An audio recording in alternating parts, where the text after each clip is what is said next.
Senhoras e senhores, sejam todos muito bem-vindos. Eu sou o Eric Mota, está no ar mais uma edição do podcast Conversê. Irene, segundo a minha mãe, é o melhor podcast desse país. A minha mãe não mente, tá? Olha, hoje eu tô com uma convidada pra lá de especial. Não tenho nem roupa pra receber essa convidada aqui. Tem mais de 60 participações entre novelas, filmes e séries. Tem mais de 30 participações no teatro, multipremiada. Vamos ter um tititi por aqui hoje com Irene Raveste. Irene, muito obrigado por ter vindo. Uma honra te receber. Muito obrigada pelo convite. Bem, vamos começar leve, começar com calma. Você começou na sua vida artística nos anos 60. Pra gente começar com um papo devagar, como foi começar a atuar justo durante a ditadura militar? Olha, você sabe que não foi fácil, inclusive porque eu fiz um espetáculo, um texto do Guarnieri, Eles Não Usam Black Tie, direção do Oduvaldo Viana Filho, e nós fazíamos em sindicatos, fazíamos em cima de caminhões, e às vezes a polícia vinha. Por quê? Esse grupo pertencia à UNE, a União Nacional dos Estudantes, né?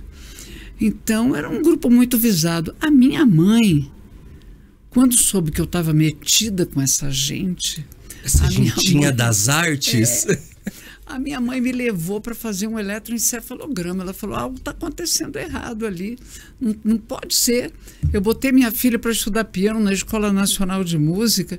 Eu estava pensando um outro encaminhamento para ela. E ela está... Ah, o problema não era a arte, o problema era o pessoal da esquerda. Era o pessoal Não, era um pouco também essa coisa de teatro. Meu pai falava, minha filha quer fazer teatro? Vai fazer, mas se forma em inglês para você ter uma profissão. E ele não estava errado, a profissão não era ainda regulamentada. Uhum. Então era uma preocupação legítima, né, de um pai. Mas, sabe, curiosamente, o meu pai não tinha nenhum problema com esse pessoal de esquerda. Nenhum. A minha mãe tinha medo. Era medo da repressão. Tinha medo, Medo do que vai acontecer, né? Será que vai presa? Né? Porque esse era o grande medo que pairava sobre as nossas cabeças. Mas o meu pai não. O meu pai era... Eu acho que meu pai era um pouco anarquista, se você quer que eu te diga. Meu pai tinha um jeito muito diferente de pensar. E eu imagino que ele, então, foi um dos grandes apoios no início. Foi porque a família dele era uma família muito acostumada com cultura, com música, com pintura. Então, não soava estranho aos ouvidos do meu pai ter uma filha atriz. Uhum. Sabe? As outras pessoas, tinham até algumas pessoas da família que achavam que não era uma coisa bem vista, né? Porque a atriz naquela época... era quase você chamar de putinha. Uhum. Né? Hoje ainda tem preconceito, imagina naquela época. Tinha um preconceito bem grande, né? Mas para a cabeça do meu pai não tinha isso, não. Na cabeça da minha avó materna, ela me pegava pela mão, me levava ao cinema. Naquele tempo, as sessões eram tão fáceis, meu Deus. 2, 4, 6, 8, 10. Olha que maravilha. Hoje você se perde para marcar um encontro na porta do cinema, né? Então, a vovó me levava na sessão das 2. A gente não falava 14 horas, 2 horas. Quando acabava, ela dizia, vamos ver outra vez, minha filha. A minha outra avó pintava. Então, as avós receberam bem, o pai também. Eu não tenho uma história assim para contar. Foi tão difícil para mim no início. Não foi. Se eu falar, eu estou inventando. Que era difícil era a ditadura militar. Mas isso, tem uma questão que... Vamos ver se eu vi errado, porque a internet também não dá para confiar em tudo. Na verdade, dá para confiar em quase nada, tá, gente? Na internet, fica a dica. Você, para conseguir o teu primeiro trabalho em TV, ficou na porta da emissora esperando o diretor sair. Isso é verdade? É verdade. Como é que foi isso? É verdade, porque foi assim. Eu tinha acabado de ter o meu primeiro filho. E aí eu fui me falaram, olha, você vai lá e se apresente chamava-se Rubens Amaral. E eu fiquei sentadinha na sala esperando o seu Rubens Amaral o tempo todo. Era TV Tupi? TV Globo. TV Globo já. Lá no Rio de Janeiro, né? Aí teve uma hora que eu quis ir ao banheiro e falei para a secretária dele, antipática, meu Deus, eu falei, eu vou ao banheiro. Quando eu voltei, ela estava numa felicidade. E disse assim, ele foi embora. Eu falei, quem foi embora? Eu tinha esperado o dia inteiro para falar com ele, né? Ela falou, o seu Rubens foi embora. Eu desci, né? Correndo atrás dele. E aí ele estava entrando... Sabe qual era o carro dele? Era um Fusca. Que na época era o carro. Era um Fusca. Ele estava entrando lá no Fusca e com umas pessoas assim à sua volta. Eu esperei falar. E eu estava tão nervosa, que eu cheguei perto dele e falei assim, o senhor é que é o seu Rubens Amaral? Ele falou sim, ele estava entrando no carro. Eu falei, o senhor pensa que o senhor está dirigindo bem essa emissora? Não está. Ele falou, e você vai me dizer por quê? Eu falei, vou, porque eu não estou nela. Ele falou, e quem é você? E o que que você faz? Eu falei, eu interpreto, eu canto, eu danço. Ele falou, é? Eu falei, eu apresento telejornal, porque eu já tinha feito isso na TV Rio, né? Ele olhou para mim e falou assim, tá bom. Fechou a porta do carro e falou assim, vem cá. Subimos outra vez na entradinha ali, ainda era chão de terra a entrada. Mas eu pagava para ver a cara da secretária. Não, e ele ligou para o senhor Paulo de Gramont, que era um dos produtores, diretores era o início da Rede Globo. E disse assim, Paulo de Gramont, é o seguinte, Paulo, ele falou, tem uma moça aqui do meu lado, como é que é o nome mesmo? Eu falei, ele falou assim, anota aí. Ela vai ficar uma semana com você, você vai testá-la. Porque ela disse, Paulo, que ela interpreta, ela canta, ela dança, ela apresenta telejornalismo. Então, você tem uma semana e ela tem que provar que ela faz isso tudo. Tá bom? Tá bom. Aí olhou para mim e falou assim, se ao final de uma semana você provar que você faz isso tudo, você vai estar contratado. Agora, se não fizer, eu vou espalhar pelo Rio de Janeiro que tem uma doida chamada, como é mesmo seu nome? Eu falei, eu não. Solta na cidade. E sem pressão, né? Já começou assim. E foi embora. E aí eu subi, o Paulo de Gramont olhou para mim e falou assim, minha filhinha, você faz isso tudo? Eu falei, faço, mas eu já estava às lágrimas. Quantos anos você tinha? 22. O filho estava com menos. Meu filho nasceu, ia fazer 22. Meu filho nasceu, eu tinha 21. E aí ele era bebê ainda. E aí ele começou a me testar e, enfim, eu fazia. Tá? O que eu falei, eu fazia. Eu já tinha feito telejornalismo também. E eu fui fazer telejornal. O telejornal das 20 horas da Rede Globo. Com o Jornal Nacional. Jornal, que naquela época não se chamava Jornal Nacional. Mas foi meu começo lá na Rede Globo. Aí, 2 anos depois, eu estava fazendo um espetáculo com o Carlos Machado, na Boate Fred. Que eu fui parar na Boate Fred porque eu fui fazer uma matéria com o Seu Machado, que era o rei da noite. A gente chamava ele de Seu Machado. Eu nunca tinha entrado numa boate. Aí eu entrei, era de tarde. Quando eu entrei, tinha um ensaio. O ensaio era um número de bossa nova, que era uma coisa que estava começando. Era uma coreografia. O coreógrafo era o Lenny Dale, que foi o nosso coreógrafo mais famoso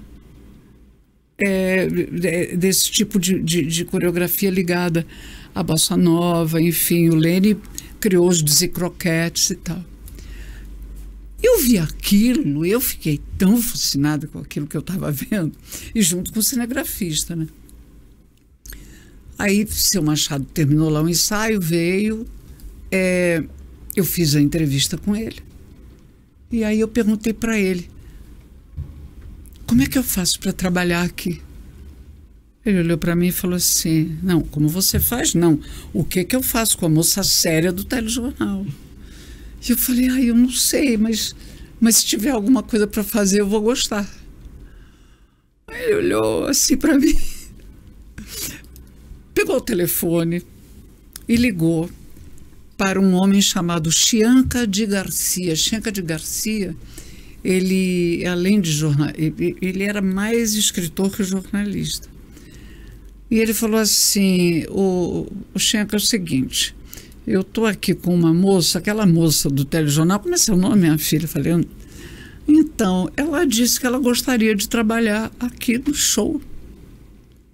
Você sabe o que fazer com ela? Porque eu não sei. Assim, ele pediu um instante. Ele vai pensar. Me diz como é que eu posso falar com você. Aí passei o telefone, né? E o senhor Garcia escreveu um monólogo para mim. Agora você imagina, era um show de boate, né? Biquínis, tinha um número de striptease, que era uma moça linda chamada Wanda. Wanda, ela era morena, linda. Olha, o nome eu só consigo imaginar uma pessoa exuberante. Exuberante. E ela fazia o número de strip e a mãe dela ficava nos bastidores com uma toalha. O Wanda terminava de tirar a roupa, a mãe enrolava ela na toalha e levava o Wanda lá para os camarins. Eu entrava com um uniforme, bonezinho, taierzinho, uniforme, um sapatinho de freira, como se eu fosse uma comissária de bordo, falando sobre as belezas do Rio. Aí eu falei assim, isso não vai dar certo, né? Vai dar certo? O espectador de show de boate, ele vai para beber, ele vai para ver os números e apreciar as coristas, naquela época era assim. E eu falei, agora vou eu entrar e falar um monólogo. Bom, aí entrei, foi direitinho. Na segunda noite, eu tô lá falando meu monólogo, aí tinha uma mesa aqui, as pessoas começaram a falar alto.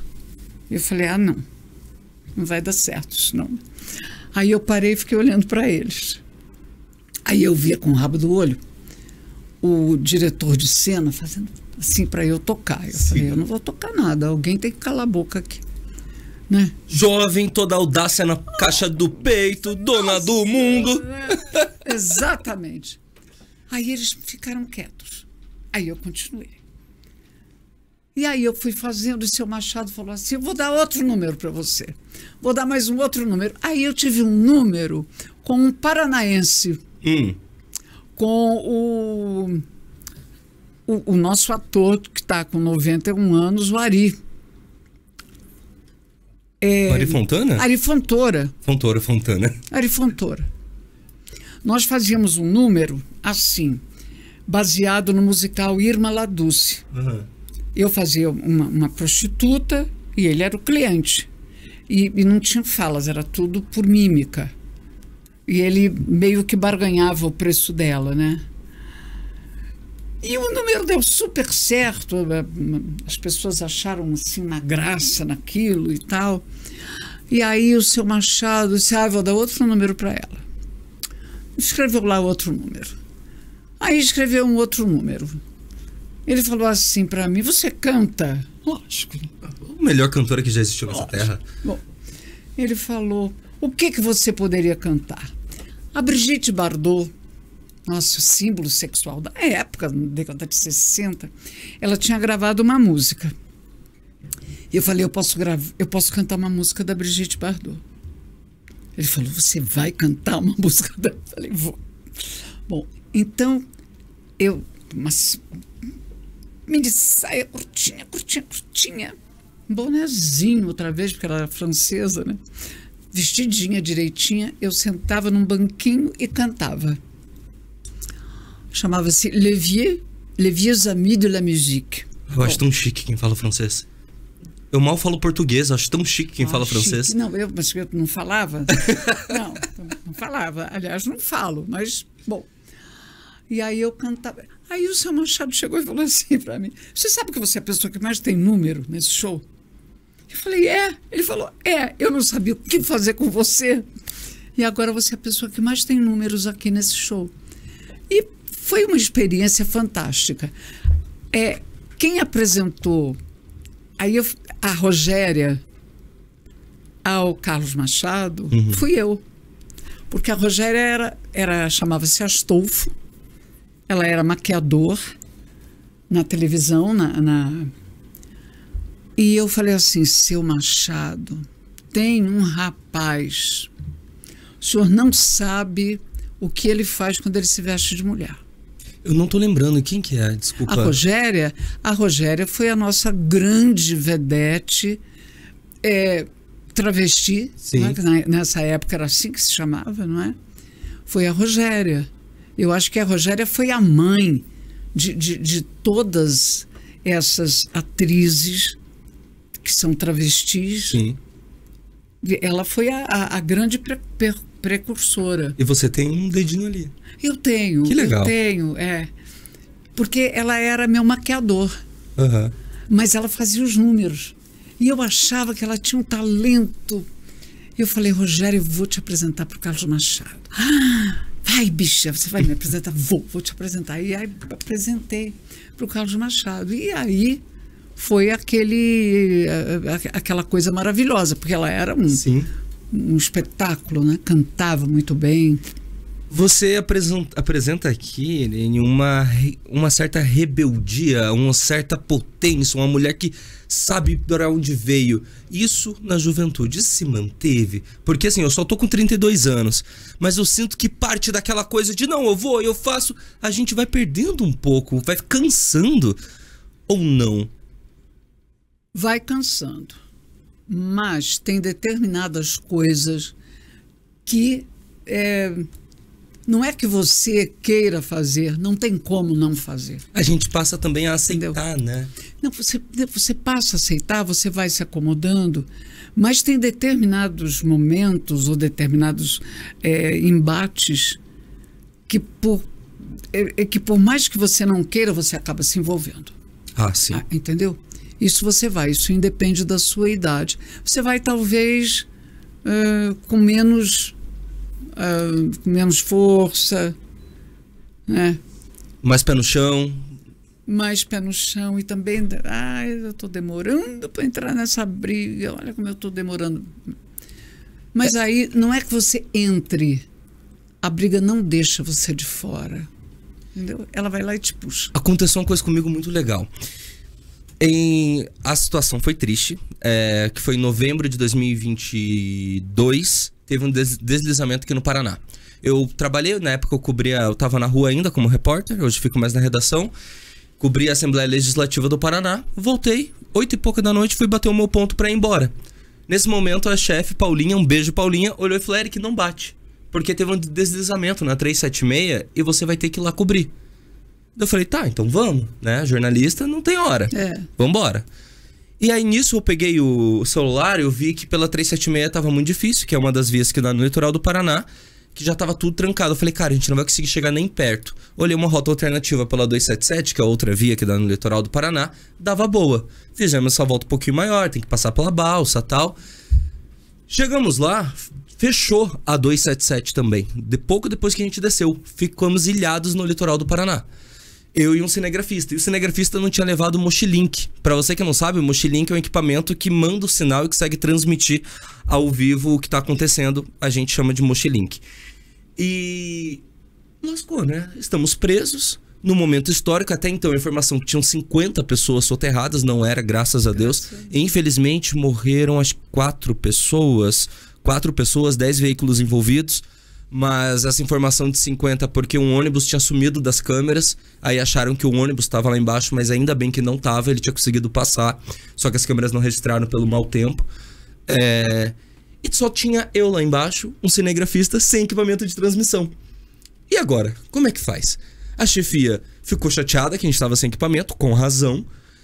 E eu falei, cara, não tem o que fazer, vamos fazer pelo celular. E eu já tinha sido vídeo repórter, que é o repórter, sei que assiste CNN, Band News, vê muito repórter direto com o celular, que a gente pode até falar disso daqui a pouco, que é uma coisa complicada que tá acontecendo no nosso meio. Bom e ruim ao mesmo tempo, consigo ver as duas facetas. A boa foi o que aconteceu comigo, eu agarrei a oportunidade. No dia seguinte, a gente não conseguiu subir porque pararam a gente. Aí eu descobri uma maneira de passar pelo bloqueio, não faço isso em casa, crianças. Passando por trás, eu descobri uma via que ia por trás do pedágio. Só que faltando 3 quilômetros de serra, chovendo muito, tinha uma barreira da Artérias Litoral Sul. Agora eu vou contar essa história completa, que você não contei pra ninguém isso, porque provavelmente funcionário... Aliás, nem... Não, da Artérias ainda tá, mas não tem como saberem qual foi o funcionário. Eu tentei passar com o carro, eu com o cinegrafista, não deixaram. Eu tava só com o celular, tinha falado pra minha chefia, eu vou fazer tudo pelo celular e mando pelo WhatsApp. É o que dá pra fazer. Não deixaram subir. Aí eu olhei pro cara e falei, e se eu subir a pé? Aí ele me olhou com a cara, tipo, você tá maluco? Vai subir uma serra a pé, né? E aí ele falou, olha, eu não posso deixar, mas eu não tenho poder de polícia, então eu não posso te prender. Eu falei, obrigado, entendi o recado. Olhei pro cinegrafista e falei, vamos? Ele, não, Eric, não vamos a pé. Eu falei, cara, eu vou. Se você vai ficar, é contigo. A informação tá a 3 quilômetros, eu vou. Aí ele falou, pô, então vamos, né? Subimos a pé. Resultado, deu tanto resultado que na sequência eu fui promovido. Na sequência as coisas começaram a acontecer numa velocidade muito grande na minha carreira aqui dentro da RIC. Por culpa de um ato de ousadia de subir e pegar coisas exclusivas. No dia seguinte, todo mundo começou a tentar fazer o mesmo. Que daí o pessoal conseguiu começar a descer pela Serra Dona Francisca. Em resumo, pra quem não é daqui, é uma volta gigante. Esse é um bom resumo, umas 4 horas aumenta de trajeto. Aí o pessoal começou a conseguir chegar e todo mundo começou a imitar. Mas o que eu queria te contar, esse foi o ato de rebeldia. O que eu queria te contar de interessante, saber o que você pensa sobre isso, é que isso foi numa segunda. De domingo pra segunda eu tive um sonho. Eu sonhei que eu tava no engarrafamento, o mar de um lado, vinham ondas gigantes e demoliam os prédios. O meu carro passava por cima desses carros, parava num circo. Vinha um cara no meio do circo e falava pra mim, que bom que você chegou, agora eu vou te colocar em um lugar de destaque. Eu acordei, contei isso pra minha ex-esposa, na época eu era casado, e falei pra ela, nossa, que estranho. E olha tudo que aconteceu. Não teve um tsunami, mas teve deslizamento, teve coisa soterrada, e no final eu ganhei um lugar de destaque. Você acredita em significado disso? Nossa, como eu dei uma volta, né? Sou TDAH, então isso acontece. Você acredita em significado de sonho, Irene? Eu acredito não só em significados de sonhos, mas em pistas que às vezes a gente vai colhendo pelo caminho. As chamadas coincidências, as chamadas, sei lá, uma premonição, isso acontece. Não, eu estou com água aqui, obrigado. Isso acontece. Qual é a diferença? Talvez uma outra pessoa tivesse tido esse mesmo sonho, um sonho parecido, mas o sonho não pegou essa pessoa. Ele te pegou.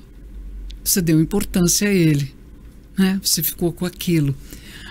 Talvez outro colega seu tivesse tentado chegar lá, mas não, tá difícil demais, não vou por aqui. Acho que não. Será que vai valer a pena tanto esforço? Então, o que eu quero dizer é que as pistas, os caminhos, eles estão. Precisa saber por que você enxerga ou enxergou, né, aquele momento, por que você decidiu ir a pé, né?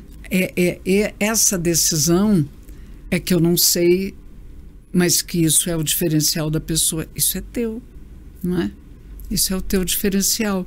Eu não acho que isso seja uma coisa, isso é o anjo da guarda dele, isso é uma coisa sobrenatural. Não, isso é teu. Provavelmente nasceu quando você nasceu. Eu acredito muito em energia. Eu acho que eu sinto... Se eu tô em um ambiente, se eu tô conversando contigo, não te conheço, acabei de te conhecer, e sinto energia ruim, eu já tento nem me aproximar, sabe? Eu acredito que existe alguma coisa que rege Eu não sei definir Deus, não sei definir o que é, mas eu defino como energia, as coisas da vida, sabe? Eu acho que tudo é troca de energia. Você faz o bem, ele vem de alguma forma. Não necessariamente porque você fez bem, uma entidade celeste vai te abençoar. Não, porque você fez o bem. Automaticamente você está munindo o teu corpo com coisas boas, de alguma forma isso vai ser bom para você. Você pensa assim? Eu penso assim, mas eu também acho que outras pessoas estavam ali. A energia era a mesma. Uhum. Né? Por que uma vai captar e a outra não? Por que 3 vão captar, a outra não? Vão dizer, isso não é para mim, não vale a pena. Então, é esse diferencial que eu digo, nasceu com você. Não é que alguém está te dando de fora para dentro, não. É teu. Uhum. Né?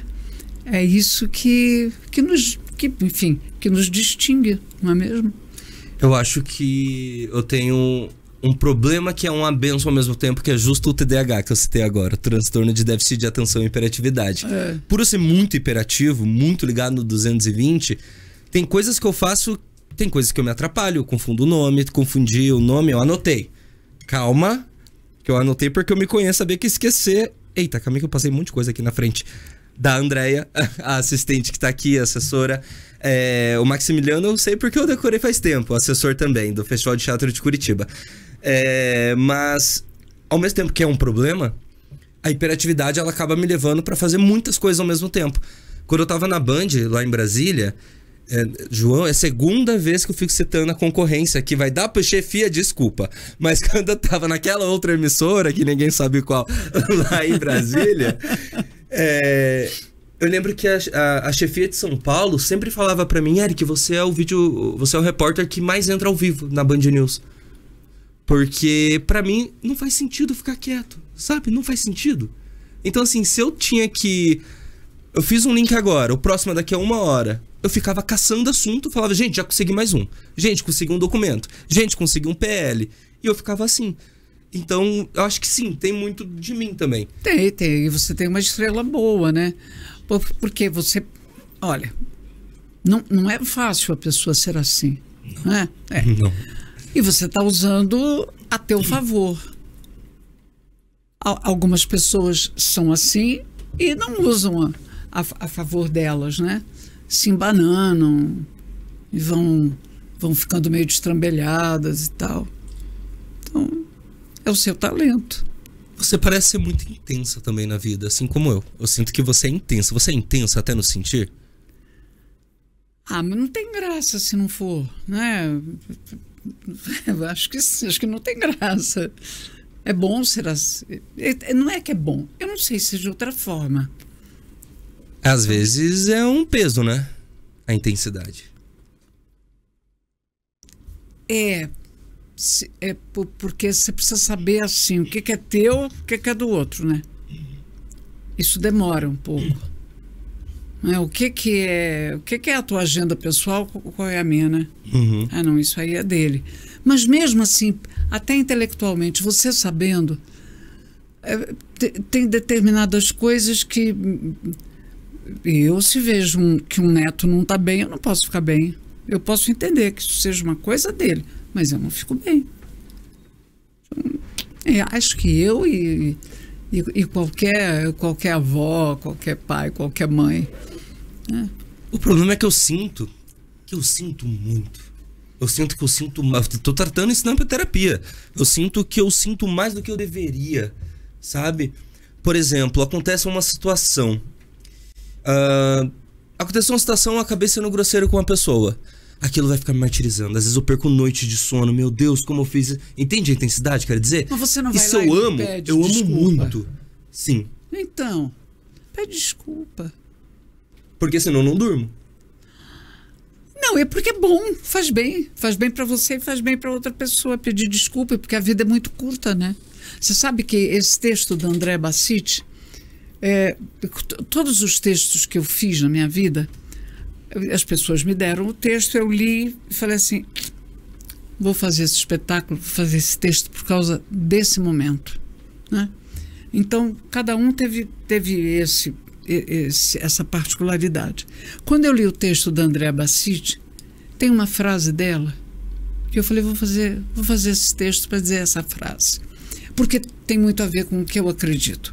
Em determinado momento do espetáculo, a personagem Teresa, ela se refere ao marido e aos filhos. Houve um rompimento entre eles. Qual é o espetáculo? A Alma Despejada. Que a gente gravou. A gente gravou uma chamada antes. A Alma Despejada, que está fazendo no Teatro Fernanda Montenegro. Mas há um momento em que pai e filhos estão estremecidos. E ela diz o seguinte: juntos puderam se abraçar e chorar o choro dos justos e dos injustos. Com o tempo vão se acertar. A vida serve para isso, para nos acertarmos. Eu fiz esse texto para dizer isso, porque é o que eu acredito.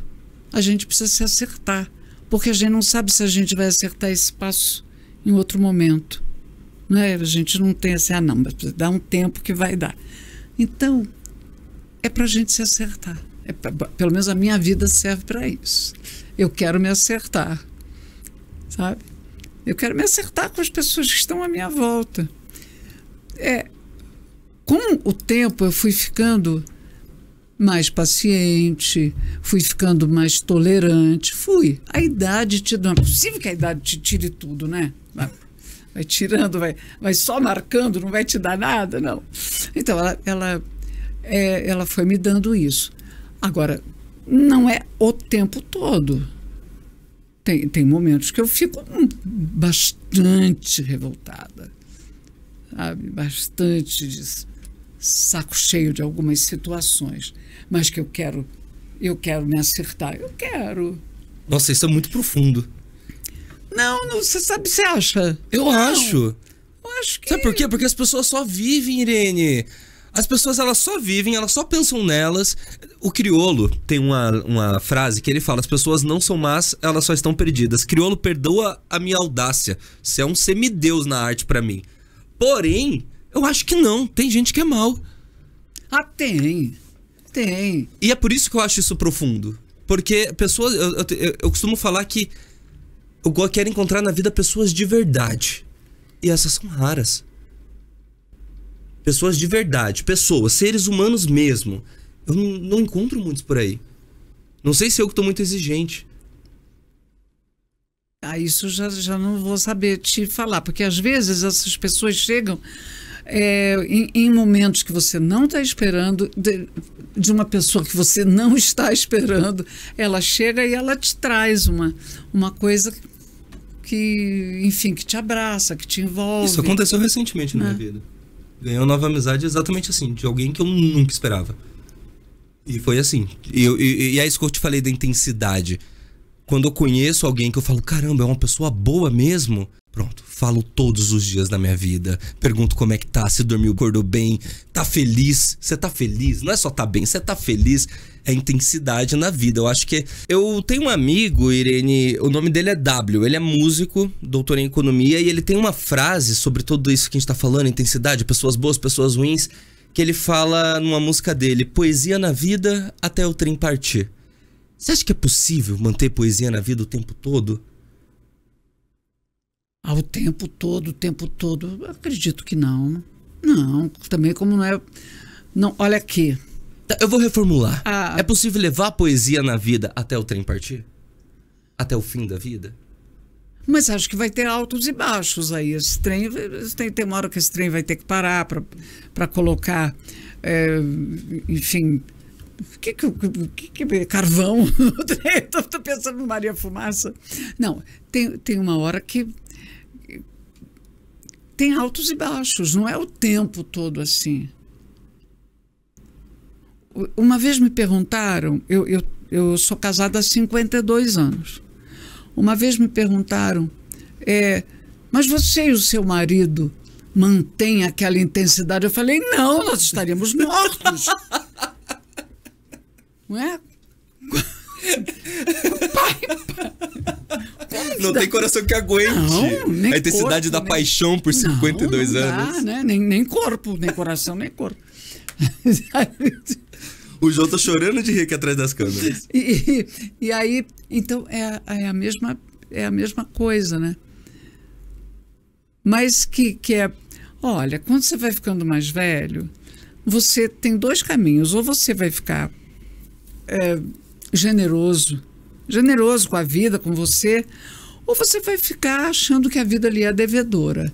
Eu acho mais engraçado você ser generoso, assim, acho melhor. Acho que você sai melhor, sabe? É mais leve, né? Ah, mas certamente. Eu também tenho uma filosofia de vida que tudo é passageiro, tem isso pra mim. E eu queria te perguntar se você sempre viu a vida também dessa forma. Porque eu sei, por exemplo, quando você fez... Como era o nome da novela? Que você era da Grécia. Eu era uma grega. Você era uma grega, você saía na rua, as pessoas ficavam enlouquecidas contigo, né? Eu imagino que nesse momento, uma jovem atriz na Globo, as pessoas parando, naquele momento, naquele ápice ali... Você conseguiu ter a maturidade que você tem hoje? Mas eu chegava em casa e me olhava no espelho. Não é? Uma coisa é o que você é, outra coisa é que você está. Uhum. Né? Então, sei lá. Sim. Com isso, eu acho que eu sempre lidei muito bem. É aquilo que você falou, nasceu com você. Então. E quando eu era muito jovem... Um tio meu que eu achava que ele era o máximo, porque ele era médico. Ele tinha um jipe. Ele era um homem grandão, barulhento. Ele um dia chegou na casa dele, foi lavar as mãos e morreu. Ele teve um ataque fulminante. Caramba. Aí eu pensei assim, as coisas acontecem, né? Como é que é? Lavou a mão e morreu, caiu duro. É isso. As coisas acabam também muito de repente. Isso pode acontecer com qualquer um. É um negócio legal que eu tive na minha vida. Eu digo legal porque me botava sempre com o pé no chão. Aconteceu com ele, pode acontecer comigo. Isso baixa muito a sua bolinha. Mas você tem todos os motivos pra ter a bola levantada até hoje, né? Você é multipremiada.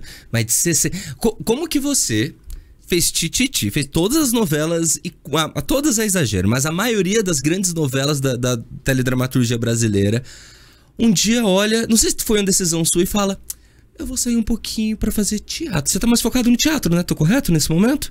Ou não? Não só nesse momento, várias vezes, mas isso antes. Uma vez eu estava longe de novelas, porque eu ficava em São Paulo, a Rede Globo era no Rio. E eles me convidaram para fazer uma novela e eu falei, olha, não vai ser possível. Eles falaram, não, dessa vez você vai dizer o não olhando para a gente, o não vai ser presencial. Não vai ser por telefone. E aí eu fui para lá. E disseram, por que você não pode fazer a novela? Eu falei, porque eu vou fazer a minha produção, a minha primeira produção de teatro. Eu vou estrear como produtora. Eu tô contratando pessoas. Aí ele falava assim, quem você está contratando? Eu dizia fulano. Um olhava para o outro e falou assim, tem papel na novela para ele? Eu falei, não, você não vai fazer isso comigo, porque eu não posso competir com vocês. Eu sou uma produtorazinha que está começando, vocês são essa potência, não façam isso comigo. Então, o que acontecia? Eu queria ficar em São Paulo, eu tinha filho pequeno, eu tinha interesse, e eu queria fazer as minhas produções de teatro. Então, eu fiquei bastante tempo fazendo teatro em São Paulo.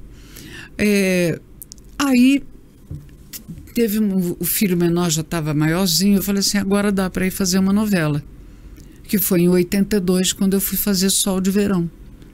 Então eu fiquei muito tempo antes de ir para lá fazendo teatro. Cara, eu amo o teatro, só pra ficar claro. Quando eu falei isso, não é diminuindo o teatro. Não. É porque a TV, ela mexe no ego, né? A TV, ela mexe. Tanto que quando eu saí quando eu assumi o portal, eu fiquei uns 3 meses fora da TV. Saiu até aqui em site de fofoca aqui da região, falando que eu tinha sido tirado da TV porque eu dei uma barrigada, né? Pra você que não conhece o termo jornalístico, é quando você dá uma informação que não é verdadeira e se equivoca. O que não aconteceu, né? Eu saí porque eu fui promovido, e assim que começou o próximo programa, que já era o projeto, eu entrei. E aí as pessoas me paravam. Eric, por que você saiu da reportagem? Eu falei, não, porque eu assumi como editor-chefe. Mas você tá saindo do vídeo? Eu falava, gente, eu fui promovido, eu tive um aumento, mas você vai sair. Então é por isso que eu te perguntei, porque as pessoas, elas ficam em choque, porque mexe com o ego. Mas eu imagino que fazer teatro deve ser muito mais gostoso. É mais gostoso? Não, é diferente, só que o teatro é o seu negócio, né? Uhum. O Paulo Altran dizia uma frase que eu adoro, que o cinema é a arte do diretor, o teatro é a arte do ator e a televisão é a arte do patrocinador. Caramba, muito bom, muito bom. Não é ótimo isso? Então, quando você vai fazer teatro, é o seu negócio. Você está ali, você escolheu aquele texto, escolheu aquela produção, aquele diretor, é o teu negócio. E agora, todo mundo é do mesmo hospital, tá? Cinema, teatro, televisão, rádio, mas as enfermarias são diferentes. Então, e cada uma tem as suas vantagens e desvantagens. O teatro, por ser ao vivo, né, você tem que estar no seu melhor, na sua melhor voz. Se você tá mal, está resfriada com alguma coisa, se vira, porque você vai estar ali, né, inteira. Nossa, eu adoraria fazer teatro. Mas eu tô nessa há 32 anos falando isso e nunca me inscrevi em nada. Vai lá e faz, é muito bom. Tem tempo? Tá tarde? Pra mim? Pra fazer teatro? Não, você sabe o que é teatro? É uma pessoa falando e outra escutando. É isso que é o teatro. Eu já trabalho falando. Então. Esses dias eu tava falando com a menina que eu conheci, uma pessoa que eu conheci agora. Ela é engenheira, mecatrônica, sei lá o quê. Aí eu falei, sabe o que eu sou? Sabe qual é a minha maior habilidade no meu trabalho? Eu sei falar e escrever. É basicamente isso que eu faço. É isso que eu faço, falar e escrever. Eu acho, na minha concepção muito simples, que o teatro nasceu assim. Vinha um grupo de homens andando lá na Grécia, não é?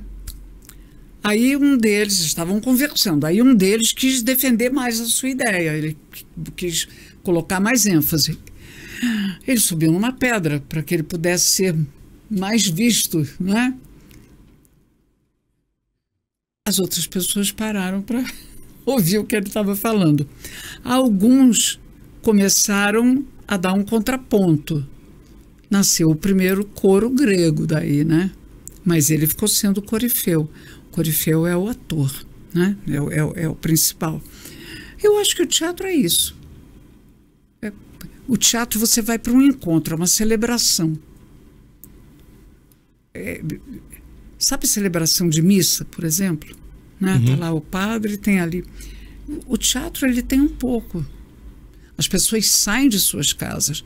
Porque para eu te ver na novela, no streamer, eu posso ver você na minha cozinha, né?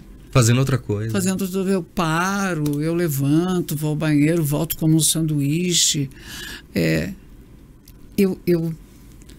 Para ir ao teatro, eu tenho que botar uma roupa, eu não posso entrar no teatro, eu tenho que botar uma roupa, eu tenho que pegar ou ir a pé, mas enfim, eu tenho que me locomover até lá, eu tenho que entrar e eu tenho que fazer parte daquele ritual, onde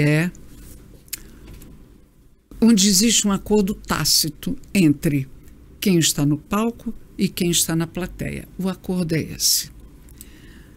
Eu vou te contar uma história e vamos combinar que tudo que eu contar, você vai embarcar na minha e vai acreditar. Então, agora eu não sou uma senhora, agora eu sou uma moça. Isso é impossível em qualquer outro lugar. Isso é impossível no cinema, isso é impossível na televisão. No teatro é possível. Entendeu? No teatro, se eu te envolver com aquele texto, com aquela iluminação, com uma interpretação, você diz, olha, é uma moça, olha lá. Tá vendo? É uma moça. Isso é por quê? Porque foi feito sem um advogado para juramentar, foi feito um acordo entre aquela pessoa e a sua plateia. Chamados acordos não escritos, né? Que o Harari fala muito. A plateia também foi a fim de. Porque senão eles estariam em outro lugar. Né? Eles estariam num restaurante, estariam em outro, passeando de barco. Não, eles foram para fazer parte de uma celebração. Por isso que, na minha concepção, as pessoas falam da quarta parede do teatro, né? A quarta parede do teatro seria, você está no palco, seria entre o palco e a plateia. Isso para mim nunca aconteceu. Para mim a quarta parede é quando termina o último espectador. Porque senão eu estou fazendo uma coisa sozinha, não estou. Eu estou jogando uma bola e estão me rebatendo. Uhum. Senão não acontece o encontro. Né? Sim. Não acontece. E é uma coisa, é um processo muito desafiador, é bonito, mas também é difícil. Por quê? Você faz um espetáculo durante meses. Você faz uma comédia. E você sabe qual é a hora que o público vai reagir, qual é a piada que ele vai rir mais e tal. Aí um dia você entra em cena, nada, não acontece nada. É como se aquelas pessoas tivessem combinado. Não vamos rir hoje. Você diz assim, mas por quê? O que não está dando certo? Você sai se martirizando. Eu acho que não está dando certo, porque você já entrou achando que você era o máximo, entendeu? Que você já sabia tudo. Não, você tem que entrar para aquele jogo com aquelas pessoas. Você não tem que entrar achando, não, ontem eu fiz isso, deu certo, antes de ontem também, ou então hoje eu vou fazer e vai dar certo. Não. Tem uma hora que o teatro fala assim, epa, menos, tá? Menos. Lembra como é que você ensaiou? Lembra? Então volta. Porque é troca. O teatro mantém a humildade. Eu acho que sim. Acredito que sim. E essa coisa também de você se achar o máximo, é só você se comparar, né? Sim. Você é o máximo em quê? Você é máximo se comparado a quem? A quem, né? Então vamos pensar. O problema também é quando você vai pro extremo oposto, né? Você sempre se compara com pessoas que estão muito acima. Aí também é um problema. Você não pode ter baixa autoestima ao ponto de te destruir, mas você também não pode ser... Não, mas você pega determinadas pessoas e elas servem... Elas te inspiram, né? Elas são um farol. Você diz, nossa, como eu gosto desse jeito dessa pessoa fazer isso. Mas ela é ela e eu sou eu, né? Ela é ela e eu sou eu. Quando você sai do palco... Deixa eu... Lá vai o Eric dando as voltas pra falar o que ele quer falar. Teve o Rodrigo Fernandes, vulgo Jacaré Banguela, muito conhecido na internet. Ele é ator também, né?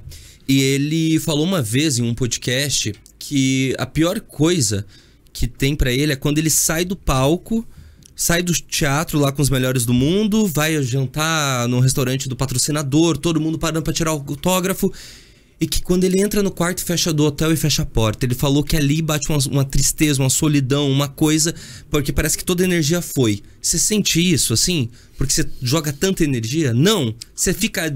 Como que você fica quando você sai? Eu saio do palco, a primeira coisa que eu faço, eu quero comer. Eu tenho fome. Mas quando você chega no hotel, fecha a porta, você tá bem? Independente de como foi o espetáculo? Às vezes, se o espetáculo não foi bem, eu tenho ali as pessoas para conversar. Olha, aconteceu isso hoje aqui, não foi legal. Vamos ver se a gente revisa isso amanhã, papapá. Mas acaba ali. Acaba ali. Você aprendeu a não interiorizar essas coisas? Não. Ali é o meu trabalho. Aí eu vou para minha casa. Eu vivo bem comigo. É isso que eu falei pra você que eu ainda não aprendi direito. É isso que eu tava dizendo mais cedo, que eu sinto muito. Sabe? Se eu tô aqui e eu não consigo conversar contigo, eu vou embora falando, meu Deus, eu sou o pior do mundo. Não, mas você também tem que pensar que mulher chata, não consegui tirar nada dela, olha, que cachorra que não falou nada, né? Tem isso também. Mas por outro lado, esses dias a gente conversou com a digital influencer, que ela tava toda nervosa. Foi até com o João que tava aqui. Ela tava, Eric, mas o que você vai perguntar? Eu falei, fique tranquila, eu não tenho roteiro e a gente só vai conversar. Eric, mas não vai durar 1 hora. Eu falei, relaxa, você tá comigo e eu sou bom. Então eu tenho os dois lados em mim. O lado que me martirizo e que me destruo, e o lado que fala, calma, eu sei o que eu tô fazendo. E eu não sei como esses dois conseguem conviver. Porque convive. Por isso que eu falei, eu sinto muito. Você é bom profissional, não é? Você é uma estrela no seu pedaço, então você sabe. Ah, tô longe de ser uma estrela. Tô longe de ser uma estrela. Não, mas é. Mas João, pega só esse recorte, tá? Pra massagear meu ego. Falar, Irene diz que... Hã? Isso, botar no currículo, mandar pra chefia. Falar, ó, chefe, Irene falou que eu sou uma estrela, hein? Ele é, viu? Quero um salário de estrela. Ah, é verdade, ó. Irene, você é leve. Acho que essa é uma definição. Você é leve. Tô apaixonado por você. É uma delícia conversar contigo. Tô comprometida. Ai, que droga. Eu tô. E o amor depois de 52 anos? Tô comprometida com um jornalista, viu? E como que é o amor depois de 52 anos? Depois que perde o tesão? Foi isso que você falou? É assim que você entendeu?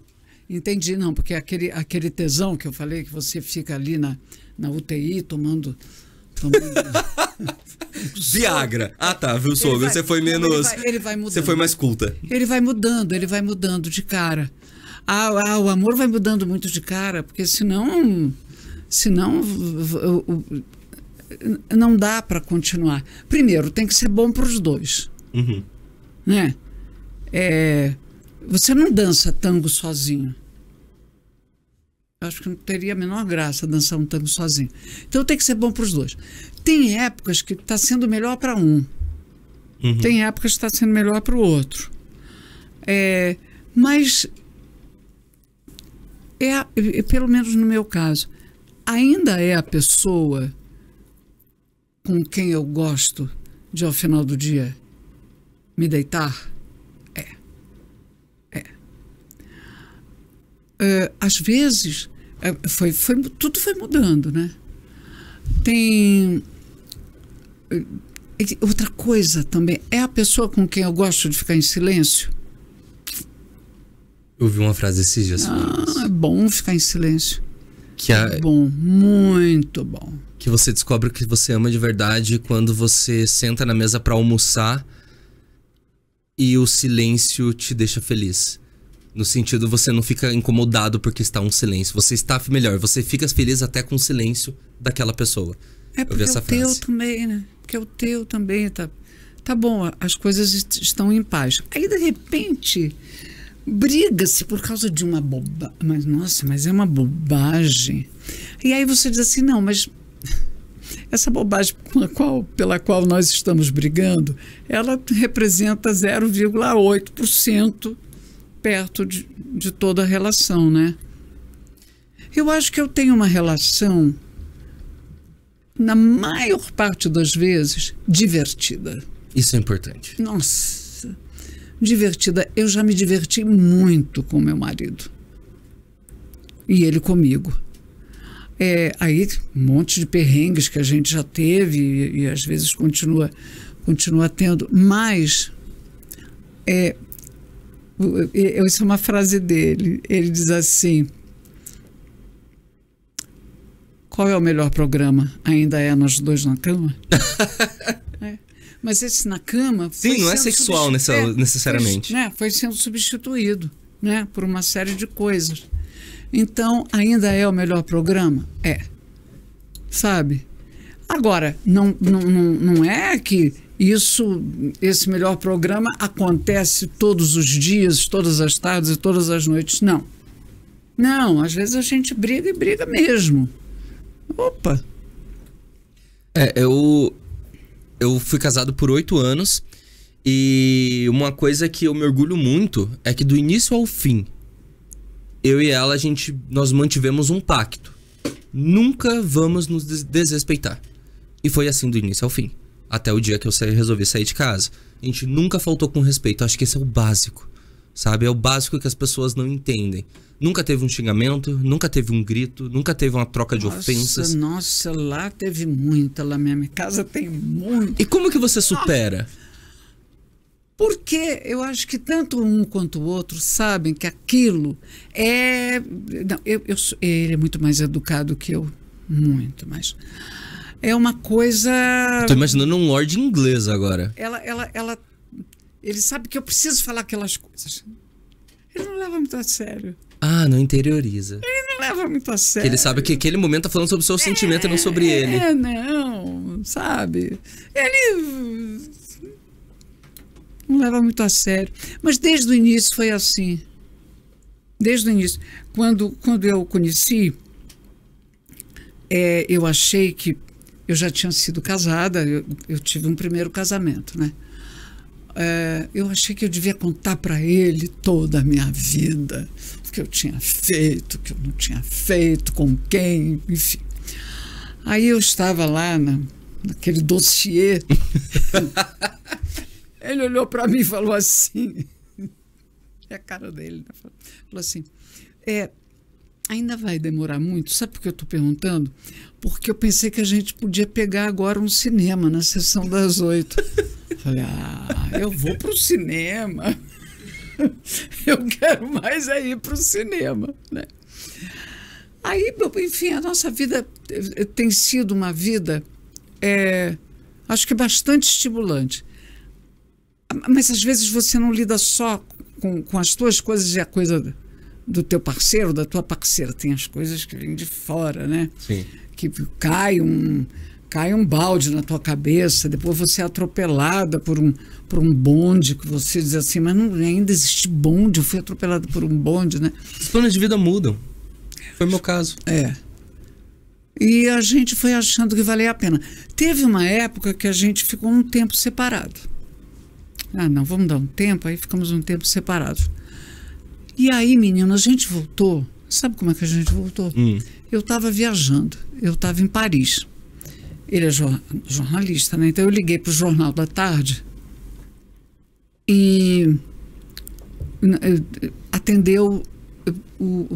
Eu estava na casa da Edla Van Steen, que foi uma escritora, casada com o Sábato Magaldi, que foi o professor Sábato Magaldi, que foi um jornalista, um crítico de teatro. Eles moravam em Paris porque ele dava aula na Sorbonne. E aí ela falou assim, eu estou precisando ligar para falar com o Alberto Guzik, que era um jornalista crítico de teatro. Aí ela ligou, o Edson atendeu. Ela falou, Edson, sabe quem está aqui na minha frente? A Irene. Quer falar com ela? E ele falou, quero. Aí eu peguei o telefone e ele falou assim, quando é que você vai voltar? Eu falei, semana que vem que eu estou voltando. Ele falou, qual é a hora, qual é a companhia? Eu falei, ele falou assim, eu vou te buscar. Tá bom. Foi me buscar, olhou para mim e falou assim, vamos para casa, né? Falei, vamos. Olha... Fazia quanto tempo separados? Hein? Quanto tempo ficaram separados? Uns bons meses separados. Mas você sabe que ele não me... Nem ele me perguntou, nem eu perguntei para ele nada. O que foi feito, o que não foi feito. Tem uma música que a Barbra Streisand canta, que ela fala que ela quer encontrar um homem. Um homem que, sei lá, não se desespere muito para onde eu vá. Um homem que não me pergunte como eu aprendi as coisas que eu sei. E eu falei assim, não é para um ficar perguntando para o outro. Este homem veio me buscar, eu gosto dele, ele gosta de mim. Tá resolvido. Vamos para casa, né? Vamos para casa. Então, achei que foi muito bom. Agora, outro dia eu falei uma coisa que ele ficou horrorizado. Eu falei assim, você sabe que se... Outro dia eu estava pensando, Edson, será que nós vamos continuar casados? Ele falou, mas por quê? A essa altura do campeonato? Eu falei, mas isso às vezes passa pela minha cabeça. Agora, por que passa pela minha cabeça, eu não sei. Deve passar também pela cabeça dele, mas ele não fala. Não sei se às vezes não dá vontade de uma mudança. Uhum. Né? Mas também passa, sabe fazer assim. Entrou, saiu, foi. Se você respirasse um pouco, nem falava, que já tinha ido embora. Nem falava. Às vezes eu sou impulsivo assim também. Às vezes eu falo. Ah, mas eu gosto de falar. Ah, é bom, né? Movimentar a vida. Botar pra fora. Gera debates bons. Às vezes a gente se mete em rascadas. Nossa, você já pensou? Eu podia ouvir assim. Foi bom você ter tocado. Eu estou a fim de ir embora. Esse risco você corre, né? Corre muito. E falando em corre, tem uma coisa que corre que é o tempo, Irene. E você, eu sei que tá com a agenda lotada, veio de viagem direto pra cá, tem uma peça incrível. No momento que você estiver vendo esse podcast, a peça já não tá mais em Curitiba, mas tá em turnê pelo Brasil. Fala um pouquinho da peça. Nós vamos, né, para Porto Alegre, Caxias, Florianópolis, Itajaí, Belo Horizonte. Em agosto nós estreamos no Rio de Janeiro. Quando eu crescer, quero ter essa memória. Porque você sabe, não era pra gente estar viajando. Mas esse ano eu faço 80 anos. E aí, conversando com a Andréia, nós tínhamos alguns convites. Eu estava meio reticente. Aí eu falei, Andréia, mas será que não seria uma boa, não é? Ir para a estrada, comemorar on the road, né? Que é uma coisa que eu fiz muito quando mais jovem. Sim. E tudo. Eu acho que pode ser uma coisa gostosa. Quem quiser acompanhar a tua agenda em tempo real, acompanha por onde? Instagram, site, por onde que te acompanha? Menino, olha, tem o Instagram da Alma Despejada. Tá. Que nele você pode saber para onde que eu estou indo, como estou indo. Eu tenho um Instagram, mas eu quase não coloco nada nele, que é o Irene Ravache. Mas faz bem. Mas de vez em quando eu coloco. Eu não coloco, até porque às vezes eu não sei colocar, faço uma bobagem, eu faço muita bobagem. Ó, eu queria agradecer o Maximiliano, a Andréia, por permitirem, o João, permitirem que tudo isso aqui acontecesse, esse papo incrível. O Festival de Teatro de Curitiba também. Não tenho certeza a data que vai pro ar. Se não tiver acabado o festival, corre, o festival tá incrível. E se já tiver acabado, ano que vem você não perca, para de ser bobo, tá? Irene, eu tô com 32, eu quero chegar, não é nem nos 80, eu quero chegar nos 50 com a tua virtude. Eu amei te conhecer, obrigado. Eu também você gostei muito de você. Ah, faz sentido, eu sou incrível também. Gente, sigam o podcast Conversê, sigam as redes sociais que a Irene passou aqui pra gente. Eu sou o @ericmota por aí, em todas as redes sociais, e a gente se vê por aí, inclusive. Beijo, até. Obrigado, querida.